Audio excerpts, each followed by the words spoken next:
ಗಣೇಶೋತ್ಸವ ಆಚರಣೆಗೆ ಹೈಕೋರ್ಟ್ನಿಂದ green signal ಸಿಕ್ಕಿದೆ. ಹುಬ್ಬಳ್ಳಿ ಧಾರವಾಡ ನಗರ ಪಾಲಿಕೆ ಆದೇಶವನ್ನ ಹೈಕೋರ್ಟ್ ಎತ್ತಿ ಹಿಡಿದಿದೆ.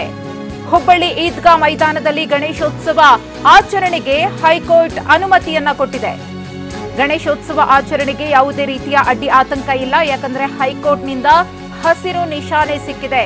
ಹುಬ್ಬಳ್ಳಿ ಧಾರವಾಡ ನಗರ ಪಾಲಿಕೆ ಏನ್ ಪರ್ಮಿಷನ್ ಅನ್ನ ಕೊಟ್ಟಿತ್ತೋ, ಅನುಮತಿಯನ್ನ ಕೊಟ್ಟಿತ್ತೋ, ಆ ಆದೇಶವನ್ನ ಎತ್ತಿ ಹಿಡಿದಿದೆ ಹೈಕೋರ್ಟ್.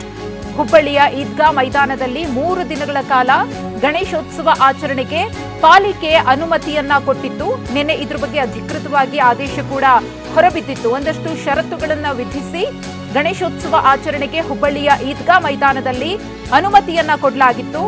ಬಟ್ ಆ ಅನುಮತಿಯನ್ನ ಪ್ರಶ್ನೆ ಮಾಡಿ ಯಾವುದೇ ಕಾರಣಕ್ಕೂ ಕೂಡ ಗಣೇಶೋತ್ಸವ ಆಚರಣೆಗೆ ಹುಬ್ಬಳ್ಳಿಯ ಈದ್ಗಾ ಮೈದಾನದಲ್ಲಿ ಅನುಮತಿಯನ್ನ ಕೊಡಬಾರದು, ಅದನ್ನ ತಡೆ ಹಿಡಿಬೇಕು ಅಂತ ಹೇಳಿ ಅಂಜುಮಾನ್ ಇಸ್ಲಾಂ ಹೈಕೋರ್ಟ್ ಮೆಟ್ಟಿಲೇರಿತ್ತು, ಮೇಲ್ಮನವಿಯನ್ನ ಸಲ್ಲಿಸಿತ್ತು. ಹೈಕೋರ್ಟ್ನಲ್ಲಿ ಮೇಲ್ಮನವಿ ಅರ್ಜಿ ವಿಚಾರಣೆ ಆಗಿದೆ. ವಾದ ಪ್ರತಿವಾದವನ್ನ ಆಲಿಸಿದ ನಂತರ ನ್ಯಾಯಮೂರ್ತಿಗಳು ಹುಬ್ಬಳ್ಳಿ ಧಾರವಾಡ ನಗರ ಪಾಲಿಕೆಯ ಆದೇಶವನ್ನ ಎತ್ತಿ ಹಿಡಿದಿದ್ದಾರೆ. ಹುಬ್ಬಳ್ಳಿಯ ಈದ್ಗಾ ಮೈದಾನದಲ್ಲಿ ಗಣೇಶೋತ್ಸವ ಆಚರಣೆಗೆ ಯಾವುದೇ ರೀತಿಯ ಅಡ್ಡಿ ಆತಂಕ ಇಲ್ಲ. 3 ದಿನಗಳ ಕಾಲ ಪಾಲಿಕೆಯಿಂದ ಏನು ಗಣೇಶ ಪ್ರತಿಷ್ಠಾಪನೆಗೆ ಗಣೇಶೋತ್ಸವಕ್ಕೆ ಅನುಮತಿ ಸಿಕ್ಕಿತ್ತೋ ಆ ರೀತಿಯಾಗಿ ಗಣೇಶೋತ್ಸವವನ್ನ ಆಚರಿಸಬಹುದು ಅಂತ ಹೇಳಿ ಮಹತ್ವದ ಆದೇಶವನ್ನ ಕೊಟ್ಟಿದೆ. ಈಗಾಗಲೇ ಹುಬ್ಬಳ್ಳಿಯ ಈದ್ಗಾ ಮೈದಾನದ ಸುತ್ತಮುತ್ತ ಬಿಗಿ ಪೊಲೀಸ್ ಬಂದೋಬಸ್ತನ್ನ ಕೂಡ ಕಲ್ಪಿಸಲಾಗಿದೆ. ಸೂಕ್ಷ್ಮ ವಿಚಾರ ಆಗಿರೋದ್ರಿಂದ ಕಾನೂನಿನ ಚೌಕಟ್ಟಿನಲ್ಲಿ ಏನೆಲ್ಲ ಕ್ರಮಗಳನ್ನ ತೆಗೆದುಕೊಳ್ಳಬೇಕು ಅದನ್ನ ಜಿಲ್ಲಾಡಳಿತ, ಪಾಲಿಕೆ ತೆಗೆದುಕೊಂಡಿದೆ, ಪೊಲೀಸ್ ಇಲಾಖೆ ಕೂಡ ತೆಗೆದುಕೊಂಡಿದೆ. ಆದರೆ ಮೇಲ್ಮನವಿಯನ್ನ ಸಲ್ಲಿಸಿದಂತಹ ಅಂಜುಮಾನ್ ಇಸ್ಲಾಂಗೆ ಇಲ್ಲಿ ಹಿನ್ನಡೆ ಆಗಿದೆ ಅಂದ್ರೆ ನಿಜಕ್ಕೂ ಕೂಡ ತಪ್ಪಾಗ್ಲಿಕ್ಕಿಲ್ಲ. ಒಂದಷ್ಟು ಮಾನದಂಡಗಳನ್ನ ಅನುಸರಿಸಿ ವಾದ ಪ್ರತಿವಾದವನ್ನ ಆಲಿಸಿದ ನಂತರದಲ್ಲಿ ಸಾಧಕ ಬಾಧಕಗಳನ್ನ ಪರಿಗಣಿಸಿ ಹೈಕೋರ್ಟ್ ಮಹತ್ವದ ಆದೇಶವನ್ನ ಕೊಡೋ ಮೂಲಕ ಹುಬ್ಬಳ್ಳಿಯ ಈದ್ಗಾ ಮೈದಾನದಲ್ಲಿ ಗಣೇಶೋತ್ಸವ ಆಚರಣೆಗೆ ಯಾವುದೇ ರೀತಿಯ ಆತಂಕ ಬೇಡ, ಅಡ್ಡಿ ಬೇಡ ಅಂತ ಹೇಳಿದೆ. ಗಣೇಶೋತ್ಸವ ಆಚರಣೆಗೆ ಹೈಕೋರ್ಟ್ನಿಂದ ಗ್ರೀನ್ ಸಿಗ್ನಲ್ ಸಿಕ್ಕಿರೋದ್ರಿಂದ ಹಿಂದೂ ಸಂಘಟನೆಗಳು ಖುಷಿ ಪಟ್ಟಿವೆ.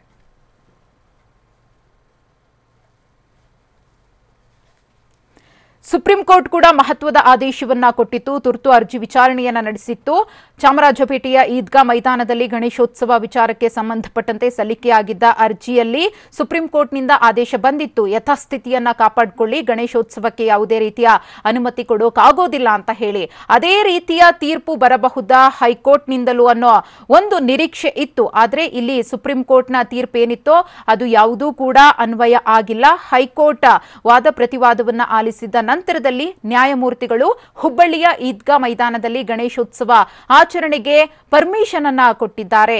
ಹುಬ್ಬಳ್ಳಿ ಈದ್ಗಾ ಮೈದಾನದಲ್ಲಿ ಗಣೇಶೋತ್ಸವ ಆಚರಣೆಗೆ ಯಾವುದೇ ರೀತಿಯ ಅಡ್ಡಿ ಆತಂಕ ಎದುರಾಗೋದಿಲ್ಲ, ಯಾಕಂದ್ರೆ ಹೈಕೋರ್ಟ್ನಿಂದ ಗ್ರೀನ್ ಸಿಗ್ನಲ್ ಸಿಕ್ಕಿರೋದ್ರಿಂದ ಹಿಂದೂ ಸಂಘಟನೆಗಳು ಗಣೇಶೋತ್ಸವವನ್ನ 3 ದಿನಗಳ ಕಾಲ ಆಚರಣೆ ಮಾಡಬಹುದು. ಅಂಜುಮಾನ್ ಇಸ್ಲಾಂ ಸಲ್ಲಿಕೆ ಮಾಡಿದ್ದ ಅರ್ಜಿಯನ್ನ ನಿರಾಕರಿಸಿದೆ ಹೈಕೋರ್ಟ್. ಪಾಲಿಕೆ 3 ದಿನಗಳ ಗಣೇಶೋತ್ಸವಕ್ಕೆ ಪರ್ಮಿಷನ್ ಅನ್ನ ಕೊಟ್ಟಿತ್ತು. ಸುಮಾರು 5ಕ್ಕೂ ಹೆಚ್ಚು ಹಿಂದೂ ಸಂಘಟನೆಗಳು ಪರ್ಮಿಷನ್ ಅನ್ನ ಕೋರಿ ಮನವಿಯನ್ನ ಸಲ್ಲಿಸಿದ್ವು. ನಂತರದಲ್ಲಿ ಇದರಿಂದ ಆಗುವಂತಹ ಸಾಧಕ ಬಾಧಕಗಳು ಏನು, ಪೂರಕವಾಗುವಂತಹ ಅಂಶಗಳು ಏನು, ಪರ್ಮಿಷನ್ ಕೊಟ್ರೆ ಏನಾಗುತ್ತೆ, ಒಂದು ವೇಳೆ ನಿರಾಕರಿಸಿದ್ರೆ ಏನಾಗುತ್ತೆ, ಪೂರಕವಾಗಿರುವಂತಹ ಎಲ್ಲಾ ಪ್ರಮುಖ ವಿಚಾರಗಳನ್ನ ಪರಿಗಣಿಸಿ ಪಾಲಿಕೆ ಪರ್ಮಿಷನ್ ಅನ್ನ ಕೊಟ್ಟಿತ್ತು. ಗಣೇಶೋತ್ಸವ ಆಚರಣೆಗೆ ಸಮಿತಿಯ ವರದಿಯನ್ನ ಆಧರಿಸಿ ಪರ್ಮಿಷನ್ ಸಿಕ್ಕಿತ್ತು.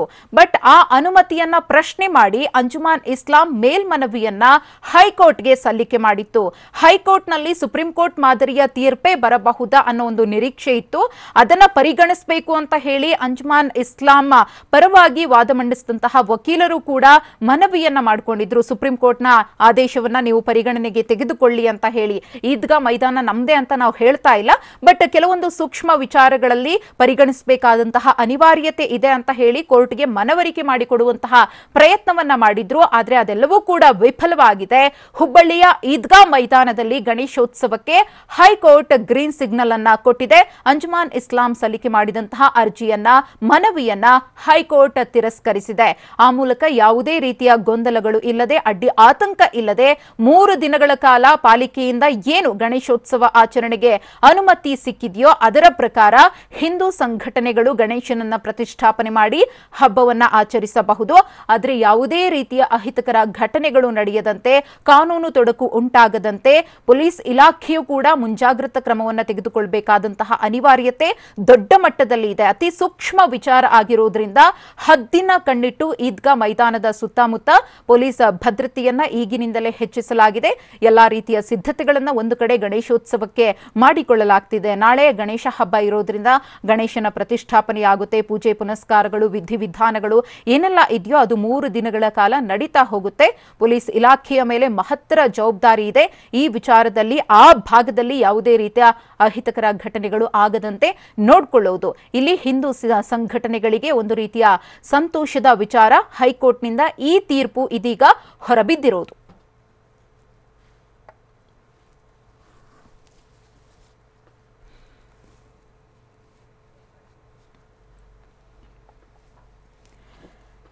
ಬಹಳ ಕುತೂಹಲ ಇತ್ತು. ಹುಬ್ಬಳ್ಳಿಯ ಈದ್ಗಾ ಮೈದಾನದಲ್ಲಿ ಗಣೇಶೋತ್ಸವ ಆಚರಣೆಗೆ ಸಂಬಂಧಪಟ್ಟಂತೆ ಹೈಕೋರ್ಟ್ನಿಂದ ಏನ್ ತೀರ್ಪು ಬರಬಹುದು ಅಂತ ಹೇಳಿ. ಮೊದಲನೆಯದಾಗಿ ಸುಪ್ರೀಂ ಕೋರ್ಟ್ನಲ್ಲಿ ಇವತ್ತು ಏನ್ ತೀರ್ಪು ಬಂತೋ ಅದೇ ತೀರ್ಪನ್ನ ಆಧರಿಸಿ ಅಥವಾ ಅದೇ ರೀತಿಯ ತೀರ್ಪು ಹೈಕೋರ್ಟ್ನಿಂದಲೂ ಕೂಡ ಹುಬ್ಬಳ್ಳಿಯ ಈದ್ಗಾ ಮೈದಾನದ ಗಣೇಶೋತ್ಸವ ಆಚರಣೆಗೆ ಸಂಬಂಧಪಟ್ಟಂತೆಯೂ ಬರಬಹುದು ಅನ್ನೋ ನಿರೀಕ್ಷೆ ಇತ್ತು. ಆದರೆ ಅದಕ್ಕೂ ಇದಕ್ಕೂ ಸಂಬಂಧ ಇಲ್ಲ ಅಂತ ಹೇಳಿ ರಾಜ್ಯ ಸರ್ಕಾರದ ಪರವಾಗಿ ಎಎಜಿ ಧ್ಯಾನ್ ಚಿನ್ನಪ್ಪ ಅವರು ವಾದ ಮಂಡನೆಯನ್ನ ಮಾಡ್ತಾರೆ. ಯಾಕೆ ಸಂಬಂಧ ಇಲ್ಲ ಅನ್ನೋ ಒಂದಷ್ಟು ಸೂಕ್ಷ್ಮ ವಿಚಾರಗಳನ್ನ ಕೂಡ ತಮ್ಮ ವಾದದಲ್ಲಿ ಅವರು ಮೆನ್ಷನ್ ಮಾಡ್ತಾರೆ. ವಾದ ಪ್ರತಿವಾದವನ್ನ ಆಲಿಸಿದ ನಂತರದಲ್ಲಿ ನ್ಯಾಯಮೂರ್ತಿಗಳು ಮಹತ್ವದ ತೀರ್ಪನ್ನ ಕೊಟ್ಟಿದ್ದಾರೆ. ಈದ್ಗಾ ಮೈದಾನದಲ್ಲಿ, ಹುಬ್ಬಳ್ಳಿಯ ಈದ್ಗಾ ಮೈದಾನದಲ್ಲಿ ಗಣೇಶೋತ್ಸವ ಆಚರಣೆಗೆ ಯಾಕೆ ಪರ್ಮಿಷನ್ ಅನ್ನ ಕೊಟ್ಟಿದ್ದೀವಿ ಅನ್ನೋದಕ್ಕೆ ಸಂಬಂಧಪಟ್ಟಂತೆಯೂ ಕೂಡ ಒಂದಷ್ಟು ವಿಚಾರಗಳನ್ನ ಮೆನ್ಷನ್ ಮಾಡಲೇಬೇಕಾಗುತ್ತೆ. ಇಲ್ಲದಿದ್ರೆ ಅದು ಮತ್ತೊಂದಷ್ಟು ಪ್ರಶ್ನೆಗಳು ಉದ್ಭವಿಸುವುದಕ್ಕೆ ಕಾರಣ ಆಗುತ್ತೆ. ಆ ಅಂಶಗಳು ಕೂಡ ವಾದ ಪ್ರತಿವಾದದ ಸಂದರ್ಭದಲ್ಲಿ ಬಂದಿದೆ. ಗಣೇಶೋತ್ಸವಕ್ಕೆ ಯಾಕೆ ಅನುಮತಿಯನ್ನ ಕೊಟ್ಟಿದ್ದೀವಿ ಅನ್ನೋ ವಿಚಾರಗಳನ್ನ ಕೂಡ ಉಲ್ಲೇಖ ಮಾಡಿದ್ದಾರೆ. ಒಂದು ಕಡೆ ಯಾಕೆ ತಡೆಯನ್ನ ಕೊಡೋದಕ್ಕೆ ಸಾಧ್ಯ ಆಗೋದಿಲ್ಲ ಅನ್ನೋ ಅಂಶಗಳನ್ನ ಕೂಡ ಇಲ್ಲಿ ಉಲ್ಲೇಖ ಮಾಡಲಾಗಿದೆ. ಸದ್ಯಕ್ಕಂತೂ ಇದ್ದಂತಹ ದೊಡ್ಡ ತೊಡಕು ನಿವಾರಣೆ ಆಗಿರೋದ್ರಿಂದ ಹಿಂದೂ ಸಂಘಟನೆಗಳು ಖುಷಿಯಿಂದ ಸಡಗರ ಸಂಭ್ರಮದಿಂದ ಹಬ್ಬ ಆಚರಣೆಗೆ ರೆಡಿಯಾಗಿ ನಿಂತ್ಕೊಂಡಿವೆ. ಇನ್ನು ಮತ್ತೊಂದು ಕಡೆ ಕಾನೂನಾತ್ಮಕವಾಗಿ ನಾವು ಹೋರಾಟವನ್ನ ಮಾಡೋದಕ್ಕೆ ಸಜ್ಜಾಗ್ತೀವಿ ಅಂತ ಹೇಳಿ ಏನು ವಿರೋಧವನ್ನ ವ್ಯಕ್ತಪಡಿಸಿದಂತಹ ಬಣ ಕೂಡ ಮುಂದಾಗಿದೆ. ಮುಂದಿನ ದಿನಗಳಲ್ಲಿ ಇದು ಯಾವ ರೀತಿಯ ಸ್ವರೂಪವನ್ನ ಪಡ್ಕೊಳ್ಬಹುದು ಅನ್ನೋದನ್ನ ಕಾದ್ ನೋಡಬೇಕಿದೆ. ಸದ್ಯಕ್ಕೆ 3 ದಿನಗಳ ಗಣೇಶೋತ್ಸವ ಆಚರಣೆಗೆ ಯಾವುದೇ ರೀತಿಯ ಅಡ್ಡಿ ಆತಂಕ ಇಲ್ಲ.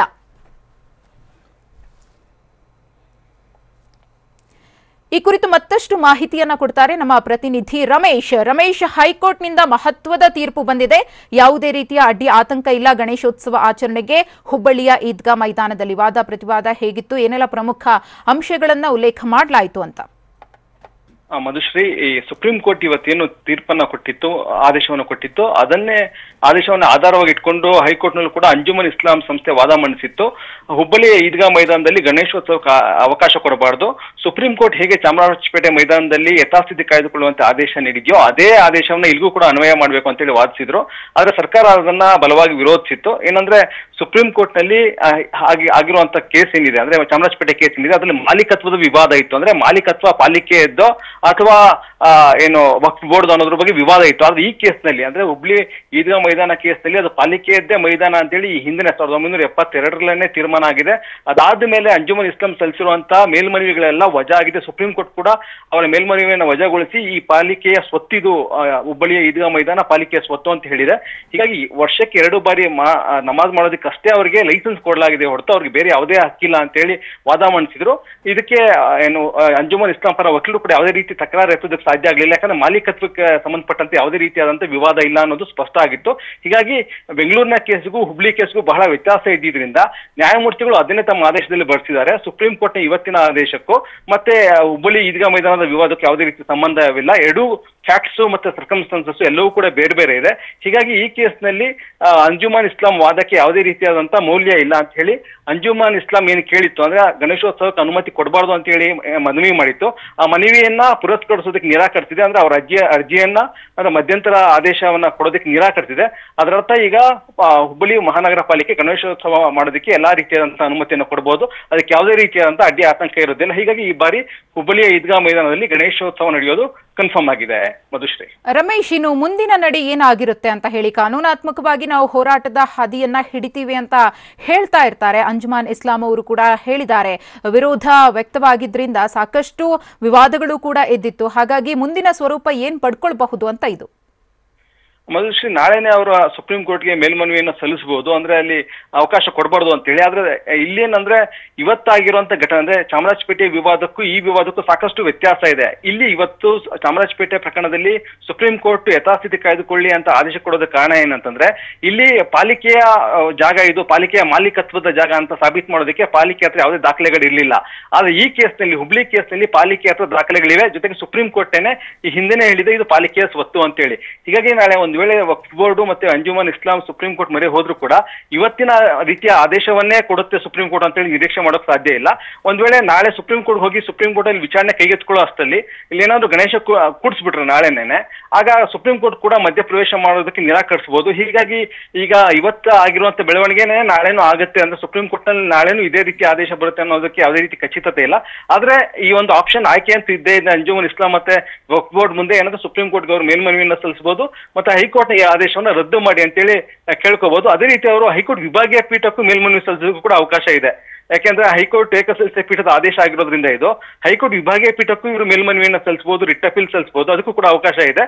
ಹೀಗಾಗಿ ಯಾವ ಕ್ರಮ ಕೈಗೊಳ್ತಾರೆ ಅನ್ನೋದು ನೋಡ್ಬೇಕಾಗತ್ತೆ. ಒಂದ್ ವೇಳೆ ಅವ್ರು ಮೇಲ್ಮನವಿ ಸಲ್ಲಿಸೋದಿದ್ರೆ ನಾಳೆ ಬೆಳಿಗ್ಗೆನೆ ಅವರು ಮುಖ್ಯ ನ್ಯಾಯಮೂರ್ತಿಗಳ ಮುಂದೆ ಅರ್ಜಿಯನ್ನ ಸಲ್ಲಿಸಿ ಈ ವಿಚಾರಣೆಯನ್ನು ಕೈಗೆತ್ತಿಕೊಳ್ಳಿ ಅಂತ ಹೇಳಿ ಕರ್ನಾಟಕ ಹೈಕೋರ್ಟ್ ನಲ್ಲಿ ರಿಟ್ ಅಪೀಲ್ ನಾಳೆನೇ ಕೈಗೆತ್ಕೊಂಡ್ರೆ ನಾಳೆ ವಿಚಾರಣೆ ನಡೆಯಬಹುದು. ಆದ್ರೆ ಈ ಹಿಂದೆ ರಿಟ್ ಅಪೀಲ್ ನಲ್ಲಿ ಏನು ಚಾಮರಾಜಪೇಟೆ ಮೈದಾನದಲ್ಲಿ ಗಣೇಶೋತ್ಸವ ಮಾಡೋದಕ್ಕೆ ಹೈಕೋರ್ಟ್ ಅವಕಾಶ ನೀಡಿದ್ದನ್ನ ಕೂಡ ನಾವು ಗಮನಿಸಬೇಕಾಗತ್ತೆ. ಹೀಗಾಗಿ ಈಗ ಸ್ವಲ್ಪ ಮಟ್ಟಿಗೆ ಆಪ್ಷನ್ಸ್ ಅಂಜುಮನ್ ಇಸ್ಲಾಂಗೆ ಕಡಿಮೆನೇ ಅಂತ ಹೇಳ್ಬೋದು. ಅಂದ್ರೆ ಅವರ ಆಪ್ಷನ್ಸ್ ಎಕ್ಸರ್ಸೈಸ್ ಮಾಡಿದ್ರು ಕೂಡ ಅವ್ರಿಗೆ ರಿಲೀಫ್ ಸಿಗುವಂತ ಸಾಧ್ಯತೆ ಕಡಿಮೆ. ಯಾಕಂದ್ರೆ ನಾಳೆನೇ ಗಣೇಶೋತ್ಸವಕ್ಕೆ ದಿನಾಂಕ ನಿಗದಿ ಆಗಿರೋದ್ರಿಂದ ಅವ್ರಿಗೆ ತಕ್ಷಣದ ರಿಲೀಫ್ ಸಿಗುವಂತ ಸಾಧ್ಯತೆಗಳು ತೀರಾ ಕಡಿಮೆ ಅಂತ ಹೇಳ್ಬೋದು ಮಧುಶ್ರೀ. ರಮೇಶ್, ವಾದ ಪ್ರತಿವಾದದ ಪ್ರಮುಖ ಅಂಶಗಳ ಜೊತೆಗೆ ಇಲ್ಲಿ ಹುಬ್ಬಳ್ಳಿಯ ಈದ್ಗಾ ಮೈದಾನಕ್ಕೆ ಸಂಬಂಧಪಟ್ಟಂತೆ ಇರುವಂತಹ ದಾಖಲೆಗಳು ಪ್ರಮುಖ ಪಾತ್ರವನ್ನು ವಹಿಸಿದೆ ಅಂದ್ರೆ ನಿಜಕ್ಕೂ ಕೂಡ ತಪ್ಪಾಗ್ಲಿಕ್ಕಿಲ್ಲ ಅನ್ಸುತ್ತೆ. ಖಂಡಿತ ಮಧುಶ್ರೀ. ಯಾಕೆಂತಂದ್ರೆ 1972ನಲ್ಲಿ ಈ ಕೇಸು ಅಂದ್ರೆ ಅವರು 1921 ನಮಗೆ 999 ವರ್ಷದ ಲೀಸ್ ಕೊಟ್ಟಿದ್ದಾರೆ ಪಾಲಿಕೆಯವರು ಅಂತ ಹೇಳಿ ಅವರು ವಾದವನ್ನ ಮಂಡಿಸಿದ್ರು. 1973 ಕೇಸ್ ಹಾಕೊಳ್ತಾರೆ, ಇಂಜೆಕ್ಷನ್ ಕೊಡಿ ಅಂತ ಹೇಳಿ. ಆದ್ರೆ ಕೋರ್ಟ್ ಆದೇಶ ನೀಡ್ತಾ ಇದು ಪಾಲಿಕೆಯ ಸ್ವತ್ತು ಅಂತೇಳಿ ಸ್ಪಷ್ಟವಾಗಿ ಹೇಳಿದೆ. ಜೊತೆಗೆ ವರ್ಷಕ್ಕೆ 2 ಬಾರಿ ಬಕ್ರೀದ್ ಮತ್ತೆ ರಂಜಾನ್ ವೇಳೆ ನಮಾಜ್ ಮಾಡೋದಕ್ಕೆ ಎಲ್ಲಾ ರೀತಿಯಂತ ನಿಮ್ಗೆ ಹಕ್ಕಿದೆ, ಅದನ್ನು ಹೊರತುಪಡಿಸಿ ಬೇರೆ ಯಾವುದೇ ಹಕ್ಕಿಲ್ಲ ಆ ಜಮೀನಲ್ಲಿ. ಹೀಗಾಗಿ ಆ 2 ದಿವಸನೂ ಕೂಡ ನಿಮ್ಗೆ ಲೈಸೆನ್ಸ್ ಅಷ್ಟೇ ಕೊಟ್ಟಿರೋದು, ಅದು ಲೀಸ್ ಅಲ್ಲ ಅಂತೇಳಿ ಏನು ಕೆಳ ನ್ಯಾಯಾಲಯ ಅಂದ್ರೆ ವಿಚಾರಣಾ ನ್ಯಾಯಾಲಯ, ಆನಂತರ ಹೈಕೋರ್ಟ್, ಆನಂತರ ಸುಪ್ರೀಂ ಕೋರ್ಟ್ 3 ಕೋರ್ಟ್ಗಳಲ್ಲೂ ಕೂಡ ಇದು ವಕ್ಫ್ ಮಂಡಳಿ ವಿರುದ್ಧವಾದಂತ ತೀರ್ಪು ಮತ್ತೆ ಪಾಲಿಕೆ ಪರವಾದಂತ ತೀರ್ಪು ಬಂದಿತ್ತು. ಹೀಗಾಗಿ ಟೈಟಲ್ಗೆ ಸಂಬಂಧಪಟ್ಟಂತೆ ಅಂದ್ರೆ ಆ ಜಾಗದ ಒಡೆತನಕ್ಕೆ ಸಂಬಂಧಪಟ್ಟಂತೆ ಯಾವುದೇ ವಿವಾದ ಇರಲಿಲ್ಲ. ಬದಲಾಗಿ ಆ ಜಾಗದ ಮಾಲೀಕತ್ವ ಪಾಲಿಕೆ ಇದೆ ಅಂತ ಹೇಳಿ ಎಲ್ಲಾ ಕೋರ್ಟ್ಗಳು ಕೂಡ ಹೇಳಿತ್ತು. ಮತ್ತೆ 1992ನಲ್ಲಿ ಸುಪ್ರೀಂ ಕೋರ್ಟ್ ಕೂಡ ಇದನ್ನ ಹೇಳಿತ್ತು. ಹೀಗಾಗೇನೆ ಈ ಕೇಸ್ನಲ್ಲಿ ಚಾಮರಾಜಪೇಟೆ ಕೇಸ್ಗೂ ಮತ್ತೆ ಈ ಕೇಸ್ಗೂ ಸಾಕಷ್ಟು ವ್ಯತ್ಯಾಸ ಇದೆ. ಮತ್ತೆ ಮಾಲೀಕತ್ವ ಪಾಲಿಕೆಯದ್ದಾಗಿರೋದ್ರಿಂದ ಪಾಲಿಕೆಗೆ ಎಲ್ಲಾ ರೀತಿಯಾದಂತ ಅಧಿಕಾರ ಇರುತ್ತೆ. ಯಾರಿಗೆ ಲೈಸೆನ್ಸ್ ಕೊಡಬೇಕು, ಯಾವ ಹಬ್ಬವನ್ನು ಆಚರಣೆ ಮಾಡಬೇಕು ಅನ್ನೋದು ಎಲ್ಲಾ ರೀತಿಯಂತ ಅಧಿಕಾರ ಪಾಲಿಕೆಗೆ ಇರುತ್ತೆ. ಅದೇ ರೀತಿ ವರ್ಷಕ್ಕೆ 2 ಬಾರಿ ಲೈಸೆನ್ಸ್ ಏನ್ ಕೊಟ್ಟಿದೆ ಅದು ಹಾಗೆ ಮುಂದುವರಿಯುತ್ತೆ. ಅಂದ್ರೆ ಬಕ್ರೀದ್ ಮತ್ತೆ ರಂಜಾನ್ ವೇಳೆ ಅವ್ರಿಗೆ ನಮಾಜ್ ಮಾಡೋದಕ್ಕೆ ಎಲ್ಲಾ ರೀತಿಯಾದಂತ ಅಧಿಕಾರ ಮತ್ತೆ ಹಕ್ಕು ಅವ್ರಿಗಿರುತ್ತೆ. ಅದೇ ರೀತಿ ಬೇರೆ ಬೇರೆ ಚಟುವಟಿಕೆಗಳಿಗೆ ಆ ಮೈದಾನವನ್ನ ಬಳಸ್ಕೊಳ್ಳೋದಕ್ಕೂ ಕೂಡ ಅಧಿಕಾರ ಇರುತ್ತೆ ಅನ್ನುವಂತ ವಾದವನ್ನ ಮಾಡಿದ್ರು. ಆ ವಾದವನ್ನ ಇವತ್ತು ಹೈಕೋರ್ಟ್ ಎತ್ತಿ ಹಿಡಿದಿದೆ. ಜೊತೆಗೆ ಈಗಾಗಲೇ ಅಲ್ಲಿ ಪಾರ್ಕಿಂಗ್ ಸೇರಿದಂತೆ ಬೇರೆ ಬೇರೆ ಅಂಗಡಿ ಮಳಿಗೆಗಳ ಇಡೋದಕ್ಕೂ ಕೂಡ ಪಾಲಿಕೆ ಲೈಸೆನ್ಸ್ ಕೊಡ್ತಾನೆ ಬಂದಿದೆ. ಹೀಗಾಗಿ ಪಾಲಿಕೆಗೆ ಹಿಂದಿನಿಂದಲೂ ಆ ಹಕ್ಕಿದೆ ಅಂತೇಳಿ ಹೈಕೋರ್ಟ್ ಸ್ಪಷ್ಟಪಡಿಸಿದೆ. ಹೀಗಾಗಿ ಈಗ ಅಂದ್ರೆ ನಾನ್ ಮೆರಿಟ್ಸ್ ಕೇಸ್ನ ಒಂದು ಮೆರಿಟ್ಸ್ ಆಧಾರದ ಮೇಲೂ ಕೂಡ ಇದು ಪಾಲಿಕೆಯ ಪರವಾದಂತ ಒಂದು ಆದೇಶ ಅಂತ ಹೇಳ್ಬೋದು. ಹೀಗಾಗಿ ಇವರು ಮೇಲ್ಮನವಿ ಸಲ್ಲಿಸಿದ್ರು ಕೂಡ ಅದು ಅಂಜುಮನ್ ಇಸ್ಲಾಂ ಪರನೇ ಬರುತ್ತೆ ಅಂತ ಹೇಳೋದಕ್ಕೆ ಸಾಧ್ಯ ಇಲ್ಲ. ಧನ್ಯವಾದ ರಮೇಶ್ ತಮ್ಮೆಲ್ಲ ಮಾಹಿತಿಗಾಗಿ.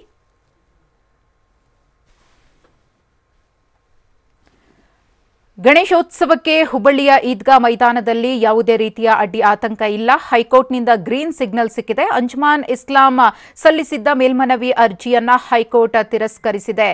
ಇನ್ನು ಈದ್ಗಾ ಮೈದಾನ ಹುಬ್ಬಳ್ಳಿಯಲ್ಲಿ ಗಣೇಶೋತ್ಸವಕ್ಕೆ ಬೇಕಾದ ಎಲ್ಲಾ ರೀತಿಯ ಸಿದ್ಧತೆಗಳನ್ನು ಒಂದು ಕಡೆ ಮಾಡಿಕೊಳ್ಳಲಾಗ್ತಾ ಇದೆ. ಬಹಳ ಕುತೂಹಲವನ್ನ ಕೆರಳಿಸಿತ್ತು. ಯಾಕಂದ್ರೆ ಇವತ್ತೇ ಸುಪ್ರೀಂ ಕೋರ್ಟ್ನಿಂದ ಚಾಮರಾಜಪೇಟೆಯ ಈದ್ಗಾ ಮೈದಾನ ವಿವಾದಕ್ಕೆ ಸಂಬಂಧಪಟ್ಟಂತಹ ತೀರ್ಪು ಕೂಡ ಹೊರಬಿದ್ದಿದ್ರಿಂದ ಅದೇ ಮಾದರಿಯ ತೀರ್ಪು ಬರಬಹುದಾ ಅನ್ನೋ ನಿರೀಕ್ಷೆ ಇತ್ತು. ಬಟ್ ಚಾಮರಾಜಪೇಟೆಯ ಈದ್ಗಾ ಮೈದಾನಕ್ಕೂ ಹುಬ್ಬಳ್ಳಿಯ ಈದ್ಗಾ ಮೈದಾನಕ್ಕೂ ಬಹಳ ವ್ಯತ್ಯಾಸ ಇದೆ. ಅದಕ್ಕೂ ಇದಕ್ಕೂ ಸಂಬಂಧ ಇಲ್ಲ.